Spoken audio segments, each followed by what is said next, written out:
धर्म प्रेमी सज्जनों, सभी को नमन। आज का विषय है आस्था और श्रद्धा के संबंध में। आस्था, श्रद्धा के कारण हम लोग माता पिता के तस्वीर को अपने घर में लगाते हैं, सजा करके रखते हैं और दर्शन करते हैं। श्रद्धा ये होता है मन में, यही मेरा जन्मदाता है माता पिता, सदैव जीवन भर परिश्रम के द्वारा हम लोगों का जीवन को भरण पोषण किए हैं, अहम भूमिका है इनका, इसलिए लगाते हैं। आस्था और निरंतर यह कार्य करते ही आ रहे हैं हम लोग, किंतु इसको हम लोग समझने में असमर्थ रहे हैं। महापुरुष,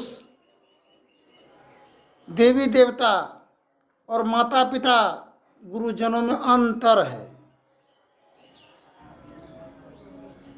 हम जीवित जब माता पिता होता है, जीवित,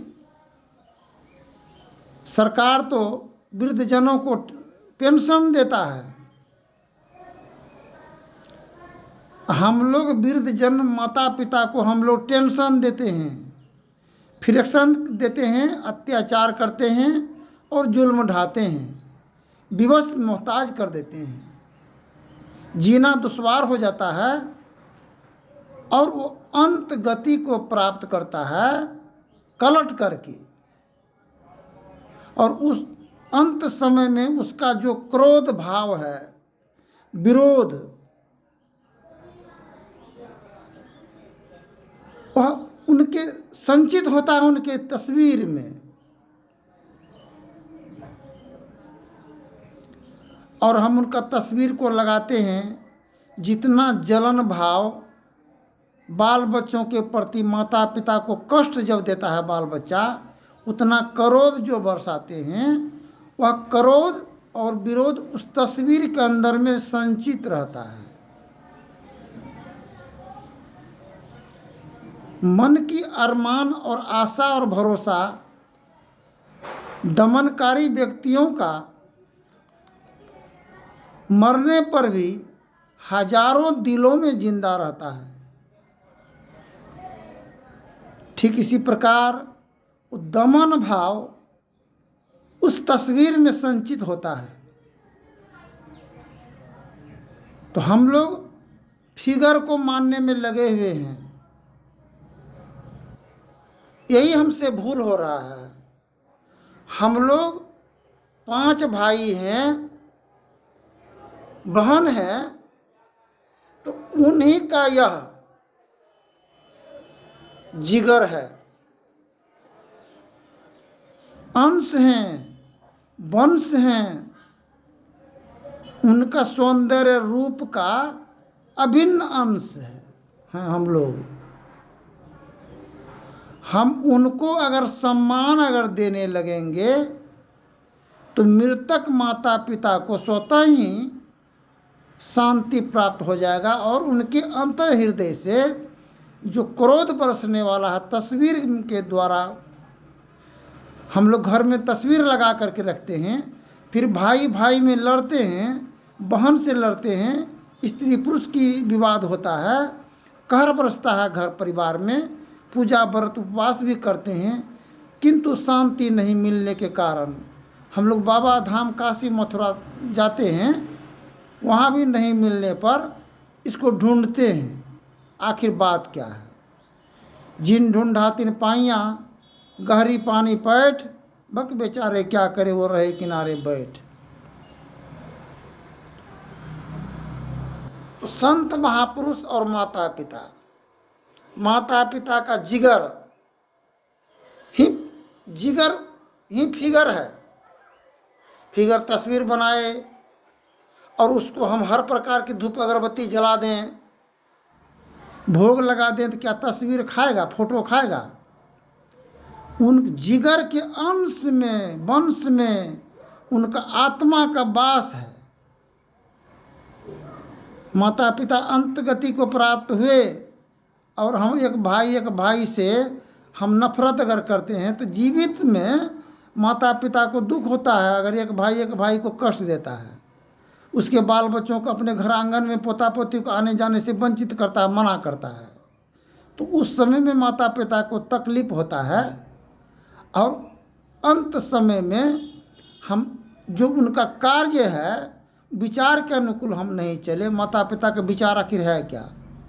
वो यही कहता है, देखो तुम बेटा हो, तुम बेटी हो, ये पुत्र वधू को हम लाए हैं, पहचान करके परख करके लाए हैं, सुंदर देख करके लाए, तो आज वंश वृद्धि के लिए लाए हैं और सम्मानित जीवन जीने के लिए लाए हैं। इसी के दरमियान एक गृहस्वामी पिताजी गए अपने पुत्र वधू को देखने के लिए, पसंद करने के लिए, तो देखिए सब ठीक ही ठाक था, किंतु मांसाहारी व्यक्ति था वह। तो यह वो समझ में नहीं आया, मांसाहारी हो या चाहे शाकाहारी हो, लड़की सुंदर था, पसंद आया, तो बोला कि पूछते हैं दुल्हन को, यह बताओ कि तुम ससुराल जो जाओगी तो वहाँ मालिक बन करके रहोगी कि नौकर बन करके? तो दुल्हन जवाब दी कि जब ज़रूरत पड़ेगा मालिक बनने का तो हम मालिक बनेंगे, और जब ज़रूरत पड़ेगा नौकर बनने का तो नौकर बनेंगे।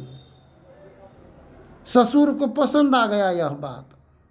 फिर पूछे कि तुम्हारा पति देव जब दो ही व्यक्ति का कमा कर के अर्जन लाएंगे खर्च, उनमें माता पिता सास ससुर भी रहेगा, तो कैसे निर्वहन करोगी, सबका भरपाई कैसे हो सकेगा? दुल्हन जवाब दी कि पहले उन लोगों की भोजन करा देंगे तो बाद में ही करेंगे।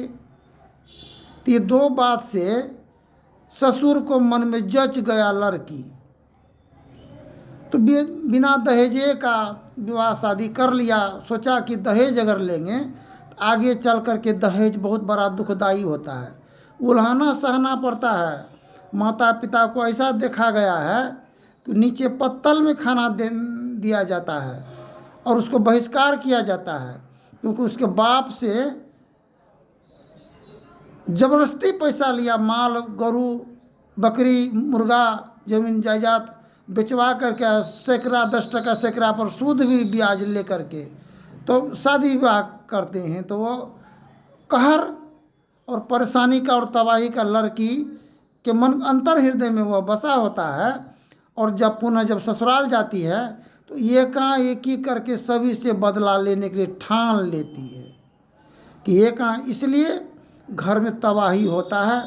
माता पिता सोचते हैं हम ऐसा परेशान, तो हम जल्लाद बने हुए हैं, और उस जल्लाद का तस्वीर अगर रखा जाए, उनको पूजा किया जाए, क्या सम्मान मिलेगा हमको? कदापि मिल सकता है? तस्वीर उसी का होता है जो जीवन में सम्मान को प्राप्त किए हैं, मान को प्राप्त किए हैं, आदर कदर के साथ में बसर गुजर किए हैं संसार में, किसी को कोई तकलीफ नहीं दिए हैं, किसी को नहीं तो मोहताज किए हैं, नहीं तो विवश किए हैं। तो हत्यारा को धर्मी कहेंगे तो कसाई किसे कहेंगे? मांस मछली खाने से मनुष्य दयाहीन तथा कठोर आत्मा हो जाता है। तब विचार को इसलिए व्यक्त कर रहे हैं कि आज रात्रिकालीन समय में जब गृह निवास स्थान पर गए विश्राम के लिए, तो मेरा धर्म पत्नी का जो तस्वीर था, उस तस्वीर को रखे थे इस घर के अंदर में। उससे जो ऊर्जा शक्ति का जो प्रवाहित हुआ, जो बेचैन करके रहे और नींद नहीं हो पाया, और इनका कारण 3 है। एक, किसी के यहाँ भोज होता है, किसी उत्सव के कारण, और उनके यहाँ एक तरफ मांस मछली भी बने और एक तरफ संत महापुरुषों की भी भोजन की व्यवस्था हो, और वहाँ भी उनका भोजन की निमंत्रण दिया जाए, उस जगह पर भोजन करने से उससे भी मनोवृत्ति का बिगड़ होता है, बेचैनी और नींद हराम होता है। 2 कारण बता रहे हैं। तीसरा कारण, किसी के आगमन से जिससे द्वेष है, ईर्ष्या है, परिवार के प्रति, परिवार का बुरी नज़र है उसके प्रति, तो गार्जियन जानता है, वो अंतर उसके अंदर में त्रिनेत्र ज्योति होता है, दूरबीन होता है, वह दूर से देखते हैं, जानते हैं, परखते हैं। वैसे आदमियों का आगमन भी होने से मन के अंदर में बेचैनी होता है। इसलिए संगत से गुण होते हैं, संगत से गुण जात, बांस फांस मिश्री, सभी के साथ विकास। धन्यवाद। जय हिंद, जय भारत।